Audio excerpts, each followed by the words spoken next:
Hello dear tennis. स्वागत है एक नए वीडियो में। और आज के वीडियो हम दुर्गापुर स्टील प्लांट के फॉर्म को A to Z भरने वाले हैं। आपके क्रिएट आईडी एंड पासवर्ड से लेकर पेमेंट गेटवे तक हम स्टेप बाय स्टेप आपको जानकारी देने वाले हैं। तो चलिए बने रहिए हमारे वीडियो के साथ। चलिए फटाफट अब हम आ गए हैं सेल की फ्रंट पेज होम स्क्रीन पर है, जहां पर आपको राइट कॉर्नर पे लॉगिन का ऑप्शन दिख रहा है। तो आप लॉगिन पर क्लिक करेंगे। जैसे आप लॉगिन पर क्लिक करते हैं तो आपके पास एक नया विंडो ओपन होकर आता है, जहां पर ऑनलाइन एप्लीकेशन के लिए विंडो अवेलेबल है। यहाँ पर दिया गया है रेड कलर में लिखा हुआ है। तो आप सबसे पहले नए कैंडिडेट है, आप दुर्गापुर स्टील प्लांट के लिए फॉर्म अप्लाई करना चाहते हैं, उसके लिए आप रजिस्टर हेयर पर क्लिक करेंगे। यदि आप पहले से आपके आईडी और पासवर्ड जनरेट कर चुके हैं तो आप रजिस्टर्ड यूजर पर क्लिक करके आप अपने फॉर्म को सबमिट कर सकते हैं। तो चलिए हम रजिस्टर हेयर पर क्लिक करते हैं। तो रजिस्टर हेयर पर क्लिक करेंगे तो उसके बाद नया विंडो ओपन होके आ जाएगा। यहाँ पर सिलेक्शन प्लांट, किस प्लांट के लिए आप रजिस्ट्रेशन करने वाले हैं दिया गया है। तो फिलहाल हम दुर्गापुर स्टील प्लांट के लिए सिलेक्शन का रजिस्ट्रेशन करने वाले हैं, तो हम सिलेक्ट कर लेते हैं, फिर सबमिट पर क्लिक करेंगे। जैसे आप सबमिट पर क्लिक करते हैं तो यहाँ पर Durgapur steel plant one time registration अर्थात OTR ऑप्शन आ गया है। तो देखिए यहाँ पर क्रिएट लॉगिन, तो यहाँ पर आपको लॉगिन बनाने को बोला गया है। ये परमानेंट लॉगिन नहीं है, ये आपके दुर्गापुर स्टील प्लांट के एप्लीकेशन को कंप्लीट सबमिशन करने के लिए है। तो फिलहाल हम बना रहे हैं 1 2 3 4 5। आप मिनिमम 5 नंबर रखेंगे, फिर आगे हम प्रोसेस कर देते हैं। तो यहाँ पर क्या दिया गया है, नंबर्स दिए गए हैं 30 और 6 कितना होता है, इनको आप योग कर लेंगे, कितना होता है 36 होता है। फिर आपने जो आईडी बनाया है वो उसको चेक करना है अवेलेबिलिटी है कि नहीं है। तो जैसे मैंने यहाँ पर क्लिक किया तो देखिए यहाँ पर ग्रीन कलर हो गया है, अर्थात मैंने जो आईडी बनाया है R12345 ये सही है। आप इस पर हम आगे बना सकते हैं। तो देखिए यहाँ पर you have been allotted with the logging ID केवल 48 घंटे के लिए है। यदि आप 48 घंटे में अपने फॉर्म को सबमिट नहीं करते हैं तो फिर से नए आपको आईडी बनाने होंगे। तो चलिए हम पासवर्ड क्रिएट करते हैं। तो पासवर्ड आप अपने हिसाब से क्रिएट करेंगे। ये मिनिमम 8 कैरेक्टर के रखें, जहाँ पर स्पेशल नंबर होने चाहिए, साथ ही UN नंबर, इनके अलावा कुछ न्यूमेरिकल नंबर्स भी ऐड होने चाहिए। तो चलिए हम पासवर्ड को भी कंफर्म कर लेते हैं। तो पासवर्ड कंफर्म करने आप अपने पासवर्ड को स्ट्रॉन्ग पासवर्ड बनाएंगे, जहां पर आपकी कैपिटल लेटर हो, स्मॉल लेटर हो, कुछ नंबर्स हो या फिर यूनिक नंबर हो। फिर इसके बाद ईमेल आईडी पूछा गया है, तो आप अपनी email ID, current email ID जो चल रही है उन्हीं को भरना है। फिर कंफर्म ईमेल आईडी का ऑप्शन है, तो आप कंफर्म ईमेल एक मिनट, मेरे जो ईमेल आईडी है वो गलत हो गया है। दूसरी कंफर्म ईमेल आईडी को मैं सही कर लेता हूँ। तो कंफर्म ईमेल आईडी हो गया है, और पहले से जो ईमेल आईडी दिया गया है उनको मैं क्या कर लेता हूँ, इसको भी कंफर्म कर लेता हूँ। ये भी रेड कलर का ही दिख रहा है, तो ये भी चलिए है ना, कंफर्म हो गया। तो आगे पर्सनल डिटेल्स में आपके नाम पूछा गया है, तो आपके नाम सही से भरेंगे। मोबाइल नंबर, आप कौन से मोबाइल नंबर से आप डालना चाहते हैं, तो मोबाइल नंबर का आप मेंशन कर लेंगे। मोबाइल नंबर जैसे मेंशन करें तो यहाँ पर वेरीफाई बाय सेंडिंग OTP दिया गया है, तो इसको क्लिक करेंगे, जिससे आपके मोबाइल नंबर पे OTP आएगा। OTP को आप सबमिट करके आपके लॉगिंग आईडी को जनरेट कर सकते हैं। तो देखिए यहाँ पर कुछ समय लग रहा है OTP आने के लिए। OTP जैसे आता है तो हम अपने देखिए मुझे OTP आ गया है। OTP है 624165। तो चलिए फिलहाल मैं 624165 में क्लिक कर देता हूँ। तो मेरी OTP आ गया है, अरे 624165। जैसे मैं यहाँ पर ओके करता हूँ तो हम आगे बढ़ेंगे। यहाँ पर जितने भी ग्रीन कलर के ये बिंदु दिए गए हैं उनको भरना मेंशन है। तो आपके फादर का नाम पूछा गया है, तो आप अपने फादर का नाम यहाँ पर मेंशन कर देंगे। अपने पिताजी का नाम सर्टिफिकेट के अनुसार ही भरेंगे। माताजी का नाम आप माता जी का नाम भी सर्टिफिकेट के अनुसार ही फिलअप करेंगे। जेंडर पूछा गया है, तो जेंडर आप कौन से जेंडर से बिलोंग करते हैं, अर्थात मेल है, फीमेल है, ट्रांसजेंडर है ना। तो फिलहाल मैं मेल हूँ। और यहाँ पर कंफर्म के लिए बुलाया गया था, आप मेल ही है कि नहीं है ना, तो यस मेल ही हूँ, है ना। आगे देखते हैं, मैरिट स्टेटस दी गई है, तो मैरिट स्टेटस में आपकी शादी हो गई है, आप विधवा हो, विधुर हो या अविवाहित हो, तो फिलहाल हम अविवाहित कैटेगरी में आते हैं। तो चलिए ठीक है, रीजन हम सिलेक्ट कर लेंगे। रीजन में हिंदू, मुस्लिम, क्रिश्चियन, बुद्धिज्म, सिख और अदर दिया गया है।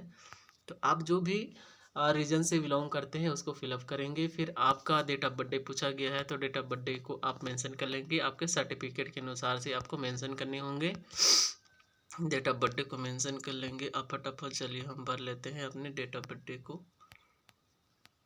डेट ऑफ बर्थडे को मैं यहाँ पर भर लेता हूँ। तो देखिए कंफर्म डेट ऑफ बर्थडे पूछा गया 17/96 यस सही है। फिर आ जाता है कैटेगरी। कैटेगरी आप एससी कैटेगरी, एससी या फिर ओबीसी एंड ईडब्ल्यूएस और यूआर, तो अब किस में से कैटेगरी से बिलोंग करते हैं उनको आप टिक करेंगे। इनके बाद देखिए यहाँ पर certificate issued by 1 or after 1 April 2023 for the essential years 2023-24 में आपके सर्टिफिकेट बने होने चाहिए, इनको मेंशन किया गया है। नेशनैलिटी सिलेक्ट करेंगे तो सभी क्या जनरली भारत के हैं, भारत के बाहर अप्लाई नहीं कर पाएंगे। एक्स सर्विस में पूछा गया है, तो मैं एक्स सर्विस में नहीं हूँ। यहाँ क्या पूछा गया है, आप पीडब्ल्यूडी से बिलोंग करते हैं, नहीं, तो पीडब्ल्यूडी कैटेगरी भी नहीं हूँ। मैं सेल का एम्प्लॉय भी नहीं हूँ, तो नो डालूंगा। मैं किसी भी पब्लिक सेक्टर में काम नहीं करता, तो नो डालूंगा। नो डालने के बाद यहाँ पर सेव एंड प्रोसीड पर क्लिक करना है।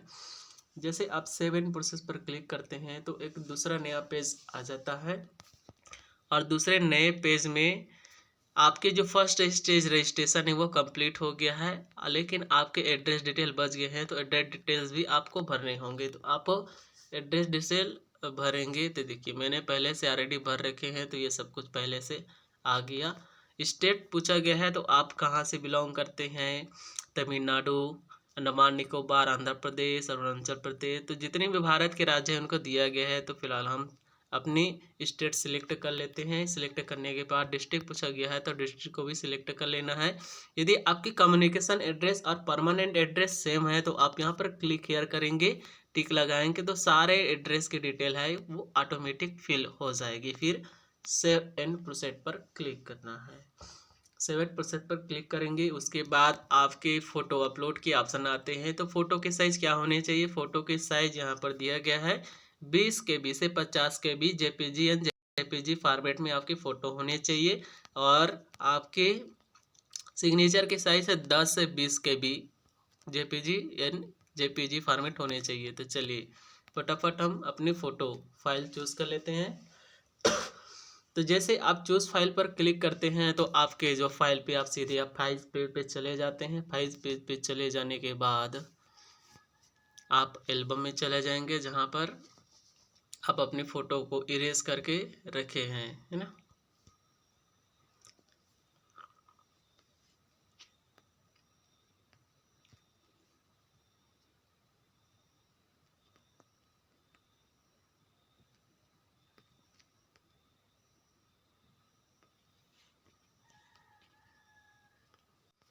तो देखिए मैंने अपनी फ़ोटो को अपलोड कर दी है। फ़ोटो अपलोड ऑन करने के बाद हम सिग्नेचर अपलोड करेंगे। सिग्नेचर के लिए फाइल चूज़ पर आप क्लिक करेंगे। फाइल चूज़ पर क्लिक करेंगे तो सीधे फाइल पेज पर आप चले जाएंगे।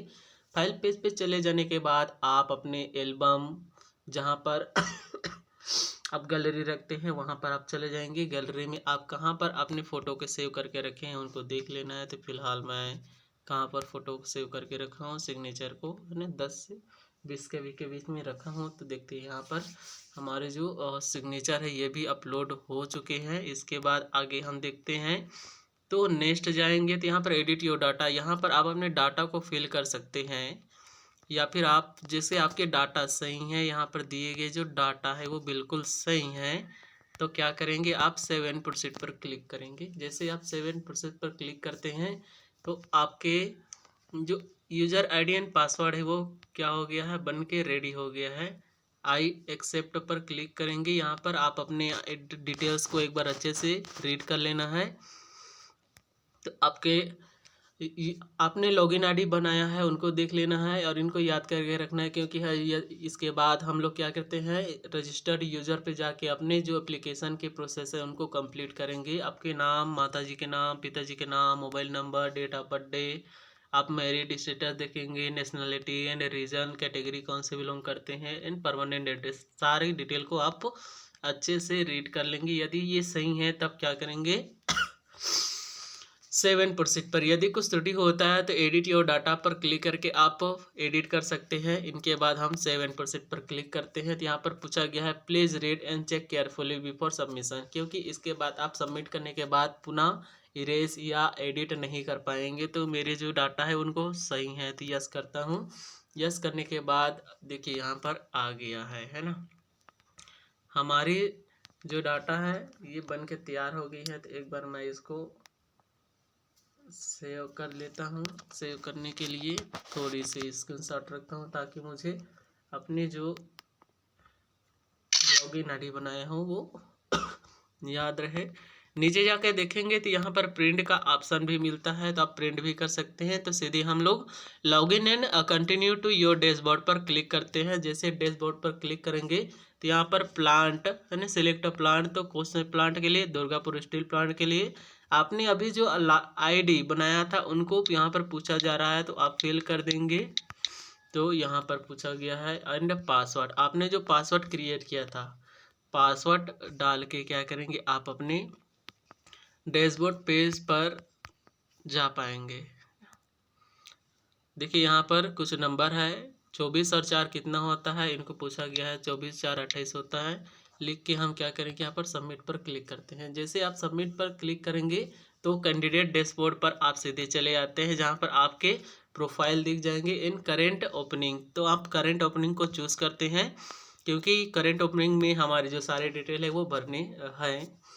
तो एप्लीकेशन स्टेटस दिया गया है, तो सबसे पहले आप तो प्लांट के नाम सिलेक्ट करने हैं, तो कौन से प्लांट के लिए आप एप्लीकेशन भर रहे हैं उनको। फिर सिलेक्ट पोस्ट, आप किस पोस्ट के लिए आप फॉर्म अप्लाई कर रहे हैं। तो देखिए यहाँ पर बहुत सारे पोस्ट दिए गए हैं, इतने सारे पोस्ट दिए गए हैं। मेडिकल ऑफिसर है, मेडिकल ऑफिसर E1 है, मैनेजर का भी है मैनेजर मैकेनिकल है, मैनेजर मैकेनिकल्स E3 के लिए है। तो मैनेजर के लिए बहुत सारे केमिकल है, सेरेमिक्स है, सर्जरी है, रेडियोलॉजिस्ट है, और आर्थोपेडिक्स है, इन जनरल मेडिसिन है, चेस्ट मेडिसिन है, कंसल्टेंट की E3 के लिए पोस्ट है। तो फिलहाल हम देखिए अटेंडेंस कम ट्रेनी मशीनिस्ट है, अटेंडेंस कम टेक्नीशियन फिटर ट्रेड के लिए है, और अटेंडेंस कम टेक्नीशियन इलेक्ट्रीशियन के लिए है। तो हम लोग इलेक्ट्रीशियन के लिए भर रहे हैं, तो इलेक्ट्रीशियन पोस्ट सिलेक्ट कर लेंगे। फिर प्रोसीड पर क्लिक करना है। जैसे प्रोसीड पर क्लिक करेंगे तो यहाँ पर आप देख पा रहे हैं रिक्रूटमेंट डिटेल, आपने किस पद के लिए फॉर्म अप्लाई किया वो कंप्लीट हो गया है, तो ग्रीन का टिक लगा हुआ है ना। चलिए आगे बढ़ते हैं। यहाँ पर भी आप देख पा रहे हैं ये छोटा वाला डैशबोर्ड में यहाँ पे रिक्रूटमेंट क्लिक हो गया है, यानी सही है। तो यहाँ पर हम कंटिन्यू करेंगे। कंटिन्यू जैसे करते हैं तो रिक्रूटमेंट डिटेल आता है, तो आपने किस पद के लिए फॉर्म अप्लाई किया था वो पेज खुल जाते हैं। तो मैंने इलेक्ट्रीशियन के लिए भरे थे, अटेंडेंस कम टेक्नीशियन ट्रेनिंग S1 ग्रेड के लिए भरा था। तो यहाँ पर बिल्कुल सही है, पोस्ट का नाम दिया गया है और इनकी डिटेल्स भी दी गई है। तो यहाँ पर आप आई हैव रीड क्लिक करेंगे, फिर सेव एंड कंटिन्यू पर क्लिक करेंगे। जैसे सेव एंड कंटिन्यू पर क्लिक करते हैं तो आपके जो रिक्रूटमेंट है वो डिटेल कंप्लीट हो गए हैं। अब आ जाते हैं एप्लीकेशन डिटेल्स। एप्लीकेशन डिटेल पे आप देखेंगे तो आपके नाम, आप मेल है, आपकी उम्र, डेट ऑफ बर्थडे दिया गया है, फादर का नाम, माताजी का नाम, मैरिड स्टेटस दिए गए हैं, नेशनलिटी, रिलीजन एंड कैटेगरी दिया गया है। इनके अलावा email ID and mobile number show हो रहे हैं, तो आप इनको देख लेंगे सही है। तो यहाँ पर पॉपअप पर जहाँ पर ब्लैंक है वहाँ पर टिक का ऑप्शन आता है, उनको टिक लगाएंगे। फिर सेव एंड कंटिन्यू पर आगे बढ़ेंगे। जैसे इन सेव एंड कंटिन्यू पर आगे बढ़ते हैं, देखिए आपके जो फॉर्म की एप्लीकेशन स्टेटस है, रिक्रूटमेंट डिटेल कंप्लीट हो गया, एप्लीकेशन डिटेल कंप्लीट हो गया। अब आता है कम्युनिकेशन डिटेल। तो आपने जो एड्रेस भरे थे उनको देख लेना है कि ये सही है कि नहीं है। तो सही है, तो यदि यहाँ पर हम हम क्लिक करेंगे एंड सेव एंड कंटिन्यू पर क्या करते हैं, पुनः आगे बढ़ते हैं। अब देखिए यहाँ पर एप्लीकेशन हो गया, कम्युनिकेशन। अब आ जाते हैं क्वालिफिकेशन पर। ठीक है, क्वालिफिकेशन पे मैट्रिकुलेशन अर्थात 10वीं आपने कब पास किया इनको पूछा गया है। 10वीं आपने कब पास किया तो आप 10वीं कब पास किए इनको मेंशन कर देना है। 10वीं फ़िलहाल हमने 2013 में पास किया था, और कब पास किए हैं, मार्च में 31 मार्च फ़िलहाल हम सबमिट कर देते हैं। तो 31/3/2013 को मैंने 10वीं पास किया, और कौन से बोर्ड से पास किया, तो CBSE यानी Chhattisgarh board secondary education Raipur, है ना।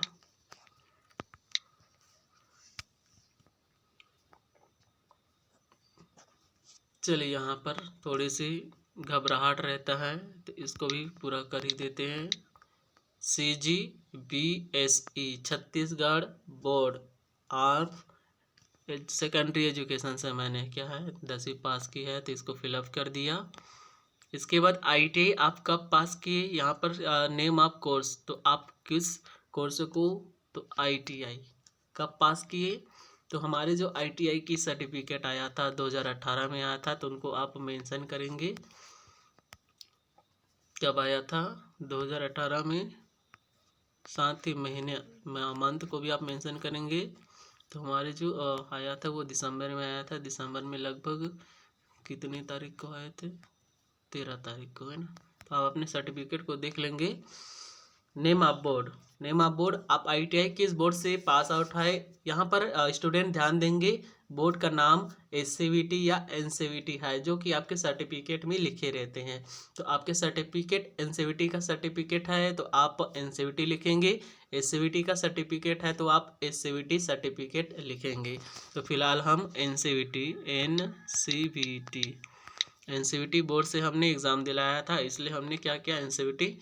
तो देखिए यहाँ पर मैंने अपनी जो डिटेल है वो कंप्लीट भर लिए हैं। चलिए आप यदि एजुकेशन डिटेल फिलअप कर लिए हैं तो आगे हम बढ़ते हैं। तो यहाँ पर टिक लगानी है, टिक लगाने के बाद सेव एंड कंटिन्यू करना है। तो एक बार हम देख लेते हैं फिर से।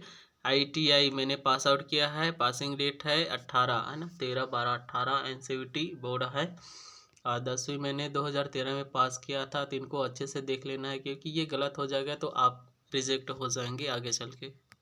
सेव एंड कंटिन्यू पर क्लिक करेंगे। यहाँ पर पूछा गया है ensure that you have finished only and correct detail, आपने जो डिटेल भरे हैं वो सही हैं। Your candidature will be rejected at any stage, यानी आप कोई भी स्टेज में क्या हो सकते हैं, रिजेक्ट हो सकते हैं यदि आपके जो फॉर्म में गलत जानकारी दी गई हो। तो जैसे हमने सही भरा है तो यस करेंगे। तो इस प्रकार से हमारा जो भी डिटेल है। अब आता है एग्जामिनेशन सेंटर, ठीक है, एग्ज़ाम सेंटर कहाँ कहाँ होगा, तो आप चूज़ करेंगे आपके नज़दीकी के आधार पे आप सिलेक्शन करेंगे। 3 ऑप्शन है, तो मैंने भुवनेश्वर सिलेक्ट किया। भुवनेश्वर के बाद मैं सिलेक्ट करता हूँ हैदराबाद, हैदराबाद के बाद सिलेक्ट करता हूँ पटना पड़ेगा कि रांची पड़ेगा, झारखंड में चले जाएंगे। चलो फिर यहाँ पर क्लिक करेंगे सेव एंड कंटिन्यू। जैसे सेव एंड कंटिन्यू करते हैं तो यहाँ पर देखिए आपके जो पोस्ट है आ गए हैं डैशबोर्ड पे, आपके सारे डिटेल्स आपने भर लिया है। तो यहाँ पर देखेंगे एड्रेस दिया गया है, एग्ज़ाम सेंटर भुवनेश्वर पहला चयन किया हूँ, दूसरा प्रेफरेंस है हैदराबाद, तीसरा है रांची। इस प्रकार से सबमिट है। यहाँ पर confirm and about I agree to proceed पर क्लिक कर देता हूँ। तो मेरे जो सारे डिटेल्स है वो बिल्कुल सही भरे हुए हैं। तो यहाँ पर देखिए I agree to submit final submission my online application. तो इसे जैसे आप क्लिक करेंगे तो आपके जो एप्लीकेशन है वो सबमिट हो जाएंगे। तो चलिए हम कर देते हैं। तो यहाँ पर हमारे जो एप्लीकेशन है वो सबमिट हो गया है। अब आता है मेक पेमेंट। मेक पेमेंट का गेटवे आ जाता है, तो हम मेक पेमेंट को भी आपको भर के दिखाते हैं। तो वीडियो थोड़ी लंबी हो रही है तो आपको सब्र करना पड़ेगा, क्योंकि मेक पेमेंट बहुत ज़रूरी होता है। तो देखिए यहाँ पर कैंडिडेट का नाम दिया गया है, एप्लीकेशन नेम है, email ID plus mobile number दिया गया है। यहाँ पर पोस्ट भी बताया गया है, कौन से पोस्ट में आप फॉर्म अप्लाई किए हो। तो अटेंडेंट कम टेक्नीशियन इलेक्ट्रीशियन के लिए फॉर्म अप्लाई किए हो, 300 रुपये आपकी फ़ीस लगेंगे। गेटवे सिलेक्ट करते हैं तो यहाँ पर है रोज़ार पे सिलेक्ट कर लेता हूँ ऑनलाइन। क्लियर कर लिए। सिलेक्ट करने के बाद देखिए यहाँ पर आ जाता है, आप क्रेडिट कार्ड से आप ऑनलाइन पेमेंट करना चाहते हैं कि डेबिट कार्ड से, कि NEFT net banking on SBI से करना चाहेंगे या फिर अदर बैंक से करना चाहेंगे। तो हम फिलहाल डेबिट कार्ड से करते हैं, तो चयन कर लेते हैं। तो यहाँ पर देखिए गेटवे चार्ज लग रहा है 2%, है ना। रोज़ार पे डेबिट कार्ड पेमेंट के लिए आपको 2% गेटवे चार्ज लग रहा है। 300 रुपये का 2% यानी कि 6 रुपये 12 पैसे। तो प्रोसेस टू पे पर क्लिक करते हैं। प्रोसीड टू पे पर क्लिक करने के बाद एक नया पेज ओपन हो जाता है और इस पेज में आपके पूरे डिटेल्स दिए गए हैं। तो इसे आप लोग एक बार अच्छे से रीड कर लेंगे। चलिए हम पेमेंट पर जाते हैं, तो पे नाउ एंड सबमिट एप्लीकेशन पर क्लिक करेंगे। तो पे नाउ पर जैसे जाएंगे तो यहाँ पर पे यूजिंग कार्ड का ऑप्शन आता है। तो यहाँ पर देखते हैं तो मोबाइल नंबर यहाँ पर दिया है, तो कार्ड का आप नंबर भरेंगे, कार्ड का आप नंबर भरेंगे। तो इस प्रकार से आप अपनी डेबिट कार्ड की पूरी डिटेल भर लेंगे। तो नेम ऑफ होल्डर्स आ गया है, एक्सपायरी डेट कब होगा, सीवीवी नंबर आप डाल लेंगे। देन इनके बाद आप आगे जाते हैं तो आपको ऑप्शन मिलेंगे पे नाउ पर। पे नाउ पर आप क्लिक करेंगे। पे नाउ पर जैसे क्लिक करेंगे तो पे विदाउट सेविंग कार्ड, हम कार्ड को सेविंग नहीं कर रहे हैं। जैसे आप वेरीफाई करेंगे, आप देखिए यहाँ पर कुछ घूम रहा है, तो your payment is being process दिखा रहा है। अब यहाँ पर ओटीपी आएगा आपके मोबाइल नंबर पे, उस ओटीपी को क्या करेंगे, फिल करेंगे। तो ओटीपी है 862835। तो मैं भर लूँगा यहाँ पर 862835। जैसे मैं भर लेता हूँ, आगे प्रोसीड करता हूँ, तब देखते हैं कुछ थोड़ी देर रुके रहना है। तो देखिए यहाँ पर हमारे जो पेमेंट सक्सेस हो गए हैं। तो डियर कैंडिडेट, आपको थोड़े से सब्र करना पड़ा, लेकिन आपके जो एप्लीकेशन है वो पूरे क्या हो गए हैं, सबमिट हो गए हैं। तो इस प्रकार से आप सबमिट कर पाएंगे। आप अपने एप्लीकेशन को यहाँ से हम प्रिंट कर लेते हैं। तो चलिए प्रिंट पर हम जैसे क्लिक करेंगे, प्रिंट पर क्लिक करने के बाद एक ऑप्शन आता है सेव एज पीडीएफ। तो यस, मैं अपनी एप्लीकेशन को पीडीएफ के रूप में सेव करना चाहता हूं, तो हम सेव भी कर सकते हैं। तो सेव करने के लिए देखिए यहाँ पर आ गया है ऑलरेडी सेल क्या है, दुर्गापुर। मैं लिख देता हूँ दुर्गापुर स्टील प्लांट फॉर्म, है ना, 2024 के नाम से मैंने इनको सेव कर लिया है। इस प्रकार से आप एप्लीकेशन भरेंगे। या वीडियो अच्छी लगी तो लाइक कीजिए, और जानकारी अच्छी है तो बिल्कुल लाइक कीजिए। नए यूजर, नए कैंडिडेट हैं या फिर नए ऑडियंस है तो हमारे चैनल को सब्सक्राइब करें, क्योंकि यहाँ पर A to Z डिटेल आपको मिल गए हैं। तो आप अपने मोबाइल से ही फॉर्म सबमिट कर सकते हैं। मिलते हैं नेक्स्ट वीडियो में एक नए पोस्टर के साथ, एक नए जोश और एनर्जी के साथ।